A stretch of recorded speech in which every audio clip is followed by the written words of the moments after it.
Bienvenue sur ma chaîne. Ici. L'a vraiment fait.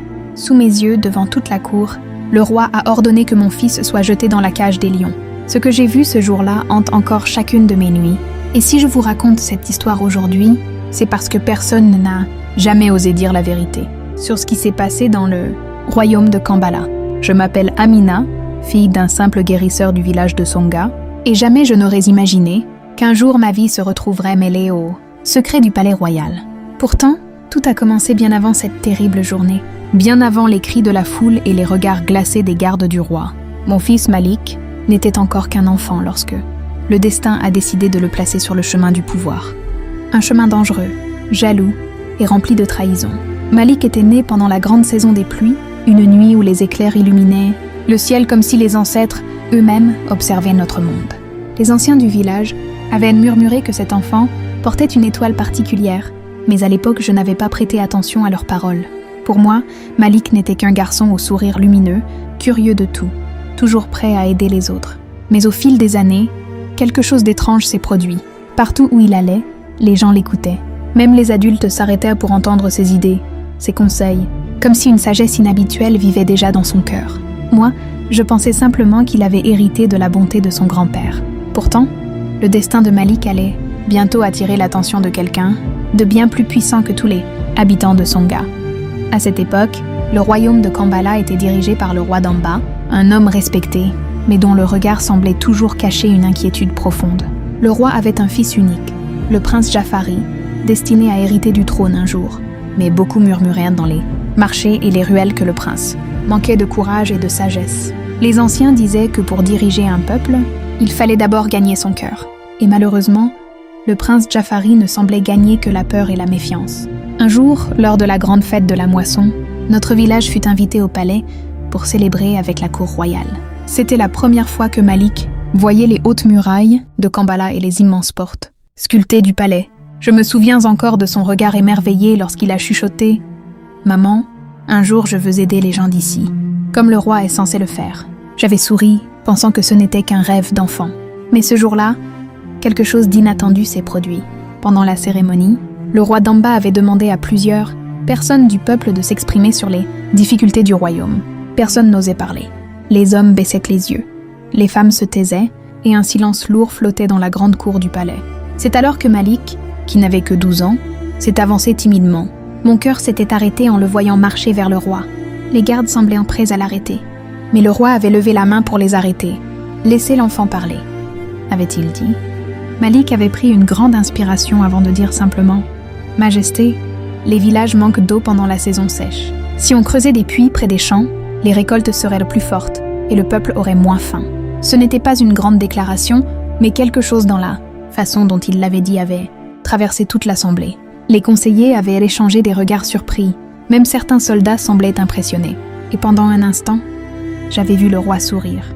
Mais ce n'était pas le regard du roi qui m'avait inquiété ce jour-là. C'était celui du prince Jafari. Debout derrière son père, le prince fixait Malik avec une expression que je n'avais jamais oubliée. Une expression froide, jalouse, presque blessée. Comme si les mots d'un simple enfant venaient de voler quelque chose qui lui appartenait. Après cette journée, beaucoup de gens commencèrent à parler de Malik dans le royaume. Les marchands racontaient l'histoire du garçon courageux qui avait osé parler au roi. Les anciens disaient que les ancêtres l'avaient peut-être choisi pour accomplir quelque chose de grand. Et c'est là que les choses ont commencé à changer. Quelques semaines plus tard, des soldats du palais sont venus à notre village. Lorsqu'ils se sont arrêtés devant ma maison, j'ai senti une peur étrange envahir mon cœur. Le capitaine des gardes m'a regardé avec sérieux avant de dire « Le roi souhaite voir ton fils au palais. » Malik était heureux. Moi, j'étais terrifiée. Car dans les royaumes comme Kambala, l'attention du pouvoir est rarement un cadeau. Elle est souvent le début d'une épreuve. Et ce que j'ignorais encore, c'est que dans les couloirs silencieux du palais, certaines personnes commençaient déjà à murmurer que l'enfant du village possédait quelque chose que même le prince n'avait pas. Une chose dangereuse pour un royaume fondé sur l'héritage et la couronne. Pendant que Malik préparait son voyage vers le palais, le prince Jafari, lui, observait tout cela depuis les balcons royaux.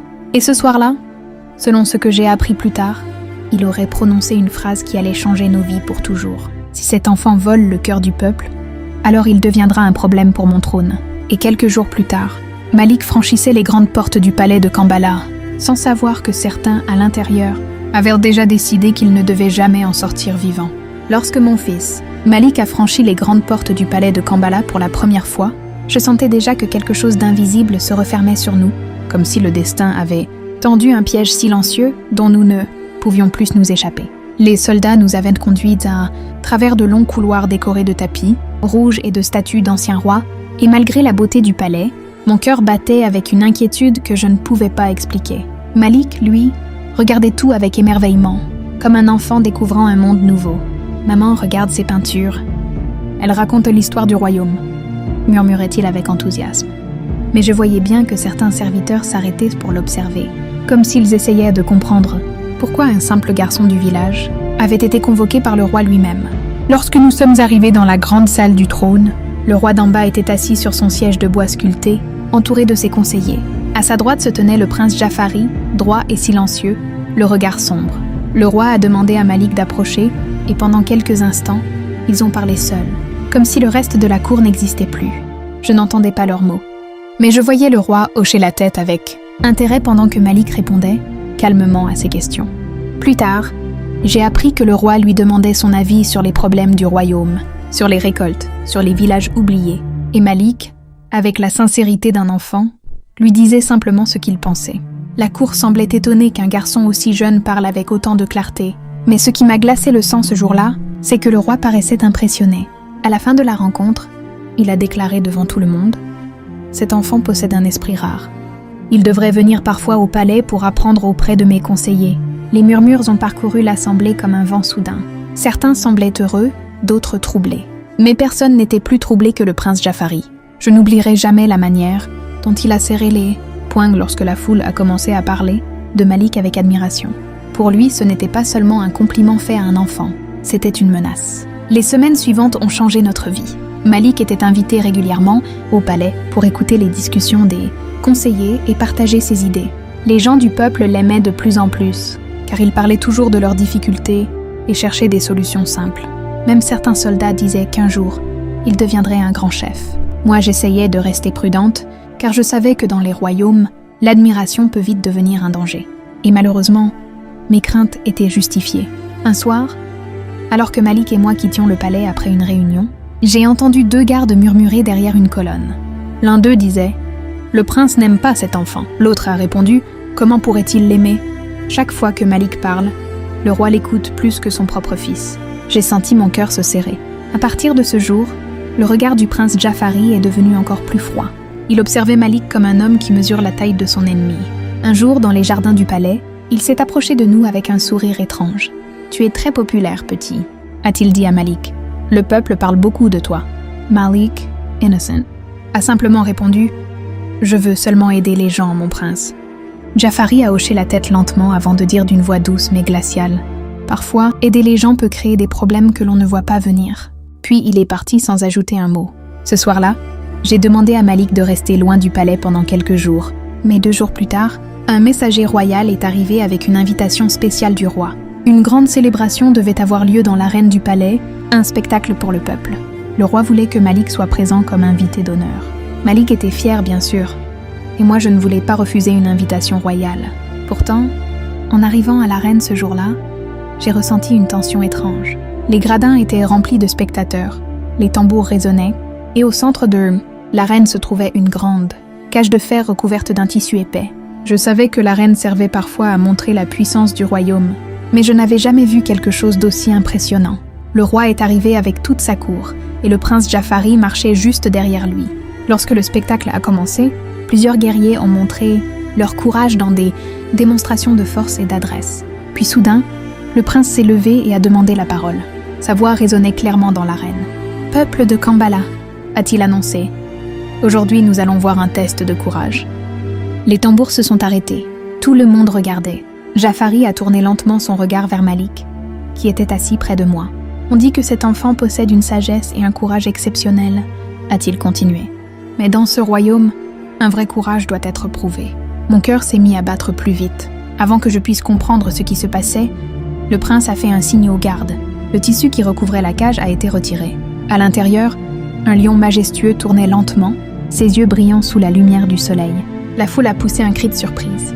J'ai attrapé la main de Malik, mais les gardes s'étaient déjà approchés de nous. « Non !» ai-je murmuré en comprenant ce que le prince avait en tête. Mais Jafari regardait la scène avec un sourire calme, comme si tout cela était un simple jeu. « Si cet enfant est vraiment aussi courageux que le peuple le dit, » n'a-t-il déclaré devant toute l'arène silencieuse. Alors qu'il prouve sa valeur face au roi des animaux, les gardes ont saisi Malik avant que je puisse le retenir. Je me suis levée en criant, suppliant le roi d'arrêter cela, mais le silence du roi d'en bas m'a brisé le cœur. Et quelques secondes plus tard, mon fils était conduit vers la cage, tandis que la lourde porte de fer commençait lentement à s'ouvrir. Je me souviens encore du moment précis où la lourde porte de la cage s'est ouverte, comme si le temps lui-même avait décidé de ralentir pour me faire ressentir chaque seconde de cette épreuve. Les gardes tenaient Malik par les épaules pendant que la foule retenait son souffle, et dans mes oreilles, les battements de mon cœur étaient plus forts que les tambours de la reine. « Non, arrêtez, c'est un enfant !» ai-je crié en courant vers eux. Mes 2 soldats m'ont retenu avant que je puisse atteindre la cage. Malik s'est retourné vers moi et j'ai vu dans ses yeux quelque chose qui m'a bouleversée. Ce n'était pas de la peur. C'était une sorte de calme étrange, comme s'il avait déjà accepté ce qui allait arriver. « Maman, ne pleure pas !» m'a-t-il dit doucement. Ces mots ont traversé l'arène silencieuse comme une prière fragile. Le lion, à l'intérieur de la cage, s'était arrêté de tourner et fixait maintenant l'entrée ouverte. Sa présence était puissante, majestueuse, mais terrifiante. Personne dans la foule ne parlait.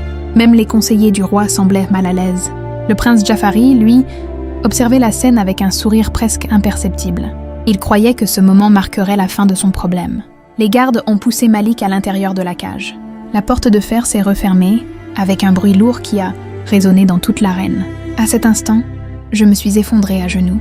Je pensais que j'allais voir mon fils disparaître sous les yeux de tout le royaume. Mais ce qui s'est produit ensuite est quelque chose que personne n'aurait pu prévoir. Malik n'a pas reculé, il n'a pas crié. Il est resté debout au centre de la cage, regardant le lion droit dans les yeux. L'animal s'est approché lentement, chaque pas soulevant un nuage de poussière. Dans la foule, certaines personnes se couvraient déjà les yeux. Moi, je ne pouvais pas détourner le regard. Puis Malik a fait quelque chose d'incroyable. Il s'est agenouillé doucement, pas comme quelqu'un qui abandonne, mais comme quelqu'un qui respecte la force devant lui. « Grand lion », a-t-il murmuré d'une voix calme que même moi j'ai à peine entendue. « Je ne suis pas ton ennemi. » Bien sûr, les lions ne comprennent pas les mots humains. Pourtant, ce qui s'est passé à cet instant a fait frissonner toute l'arène. Le lion s'est arrêté à quelques pas de Malik. Il l'a observé longuement, sa queue balayant lentement le sol. Puis, au lieu d'attaquer, l'animal s'est simplement assis. Un murmure de surprise a parcouru la foule. Le prince Jafari s'est redressé brusquement, incapable de comprendre ce qu'il voyait. Malik est resté immobile, respirant calmement. Le lion s'est approché encore un peu, reniflant l'air autour de lui. Mon cœur battait si fort que je pensais qu'il allait sortir de ma poitrine. Et soudain, l'animal s'est allongé près de Malik comme s'il acceptait sa présence. La foule a explosé en exclamations. Certains criaient que c'était un miracle. D'autres disaient que les ancêtres protégèrent cet enfant. Moi, je pleurais, incapable de croire que mon fils était toujours en vie. Le roi d'Amba s'est levé lentement de son trône d'observation. Son visage était rempli d'une expression que je n'avais jamais vue auparavant. Un mélange de surprise et de réflexion profonde. « Ouvrez la cage !» a-t-il ordonné d'une voix forte. Les gardes ont hésité un instant avant de courir vers la porte. Lorsque Malik est sorti de la cage, toute l'arène s'est levée pour l'applaudir. Les gens criaient son nom comme s'il venait d'assister à quelque chose de sacré. Malik a couru vers moi et je l'ai serré, contre moi comme si je ne voulais plus jamais le laisser partir. Mais pendant que la foule célébrait ce miracle, une autre bataille silencieuse se déroulait dans le cœur du prince Jafari. Je pouvais voir la colère brûler dans ses yeux. Son plan avait échoué. Et pire encore, l'enfant qu'il voulait éliminer venait de gagner l'admiration de tout le royaume. Ce soir-là, après que la foule se soit dispersée, le roi d'Amba nous a fait appeler dans la salle du trône. Malik se tenait près de moi, encore couvert de poussière de la reine. Le roi nous a observés longuement avant de parler. « Aujourd'hui, j'ai vu quelque chose que je n'oublierai jamais », a-t-il dit. Le courage d'un enfant qui n'a pas répondu à la peur par la violence. Puis il s'est tourné vers toute la cour et a déclaré « À partir de ce jour, Malik sera accueilli au palais comme conseiller du peuple. Sa voix sera entendue dans ce royaume. » Les conseillers ont murmuré avec surprise, mais beaucoup semblaient approuver la décision. Pourtant, dans un coin de la salle, le prince Jafari restait immobile. Son regard était sombre, calculateur. Je pensais que cette histoire était terminée, que mon fils venait d'échapper à la jalousie et au danger. Mais en quittant le palais ce soir-là, j'ai remarqué quelque chose qui m'a glacé le sang. Le prince parlait à voix basse avec un des chefs des gardes. Et avant de disparaître dans l'ombre du couloir, j'ai entendu ces mots que je n'oublierai jamais. Si les lions n'ont pas fait le travail, alors nous trouverons une autre manière. Et à cet instant, j'ai compris que le vrai danger pour mon fils ne faisait peut-être que commencer.